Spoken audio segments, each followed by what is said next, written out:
అచ్చం కర్ణుడి యొక్క జీవితాన్ని పోలి ఉండే ఒక వీరుడి జీవితం గ్రీకు చరిత్రలో మనకు కనబడుతుంది. అతడే అకిలీస్. ఒక్క కర్ణుడిని పోలి ఉండే క్యారెక్టర్ మాత్రమే కాదు, ఇంద్రుడు, బ్రహ్మ, విష్ణువు, మహేశ్వరులు, మనువు, అప్సరసలు, అలాగే వాసుకిని పోలి ఉండే క్యారెక్టర్స్ మనకు గ్రీకు చరిత్రలో కనబడతాయి. ఈ వీడియోని కేవలం ఒక ఆసక్తికరమైన కోణంలో మాత్రమే చూడండి. మహావీరుడైన కర్ణుడి పరాక్రమాలు, ఆ గొప్ప దానగుణము గురించి మనకు తెలుసు. ఎలాగైతే కర్ణుడు దైవిక శక్తి అయిన సూర్య భగవానుడి అంశతో జన్మించాడో, అకిలిస్ కూడా పంచభూతాల్లో ఒకటి జల దైవిక శక్తి అయిన థేటిస్ దేవత అంశగా చెప్తారు. కర్ణుడు మరియు అకిలిస్ యుద్ధ విద్యల్లో అసాధారణ వీరులుగా చరిత్రలో నిలిచారు. చక్రవర్తిగా స్వతంత్రంగా ఉండే హక్కులు, అర్హతలు కర్ణుడికి ఉన్నా, కాలం కలిసిరాక విధి రాత వల్ల ఎలాగైతే కర్ణుడు దుర్యోధనుడి అండతో మహారాజు అయ్యారో, అలాగే అన్ని హక్కులు ఉన్న అకిలిస్ కూడా తన మిత్రుడు పట్రోక్లస్ అండతో గ్రీకు సైన్యంలో ప్రధాన అధికారిగా ఎదిగాడు. పలు శాపాల కారణంగా కర్ణుడు తన ప్రాణమిత్రుడైన దుర్యోధనుడి కోసం వీరమరణం పొందితే, అకిలిస్ కూడా స్నేహితుడు పాట్రోక్లస్ మరియు గ్రీక్ రాజ్యం కోసం వీరమరణం పొందాడు. యుద్ధంలో అర్జునుడు కర్ణుడిని బలహీన క్షణాల్లో పరాజయం చేసినట్లే అకిలిస్ కూడా ట్రోజన్ యువరాజు పారిస్ చేతిలో మరణించాడు. ఇక పురాణాల్లో కనబడే ఇంకో ప్రముఖ పాత్ర ఇంద్రుడు.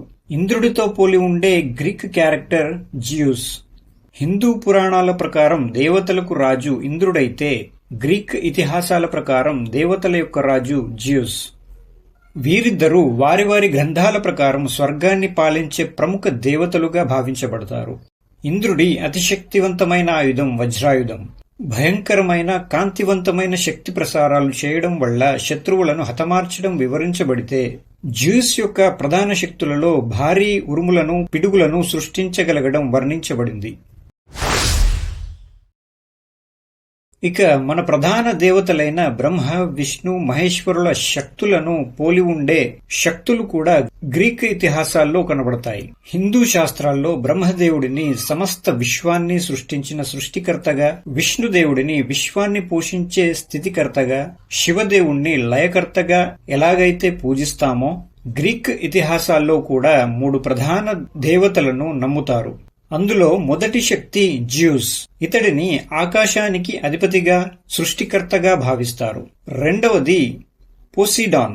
ఇతడిని మహాసముద్రాలకు అధిపతిగా, పోషణకర్తగా భావిస్తారు. మూడో శక్తి హేడెస్. ఇతడిని పాతాళానికి అధిపతిగా, లయకర్తగా భావిస్తారు. ఇక 4వ ఆసక్తికరమైన అంశం మనువు. సాక్షాత్తు బ్రహ్మదేవుడి నుంచి ఉద్భవించిన తొలి మానవుడిగా మనువు గురించి పురాణాల్లో వివరించబడింది. మనువు ద్వారానే సమస్త మానవజాతి ఉద్భవించిందని పురాణాలు చెబుతాయి. అయితే ఇక్కడ మనువుని పోలి ఉండే ఒక క్యారెక్టర్ గ్రీకు గ్రంథాలలో వివరించబడింది. అతడే డ్యుకాలియన్. పురాణాల్లో చెప్పినట్లుగా ఒకానొక సమయంలో శ్రీ మహావిష్ణువు మనువుకు ఎలాగైతే జలప్రళయం రాబోతోందని ఓడలో తనని, తన వాళ్లని ప్రయాణించమని హెచ్చరించాడో, అదేవిధంగా డ్యుకాలియన్ కూడా జ్యూస్ చేత హెచ్చరించబడ్డాడు. డ్యుకాలియన్ ఒక ఓడను ఆశ్రయించి ప్రళయం నుంచి రక్షించబడ్డాడు.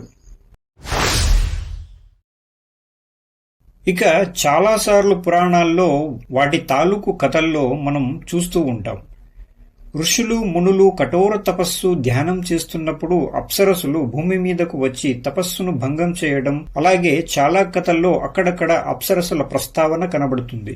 వాళ్లు స్వర్గం నుండి భూమిపైకి రావడం, ప్రముఖ పాత్ర పోషించడం, వెళ్లిపోవడం చాలా చోట్ల వివరించబడింది. ఇలాగే గ్రీక్ ఇతిహాసాల్లో అప్సరసులను నిమ్స్ గా పిలుస్తారు. వారి వారి ఇతిహాసాల్లో, కథలలో నిమ్స్ ఆకాశం నుంచి దిగివచ్చేవారని వివరించబడింది. ఇక చివరగా వాసుకి.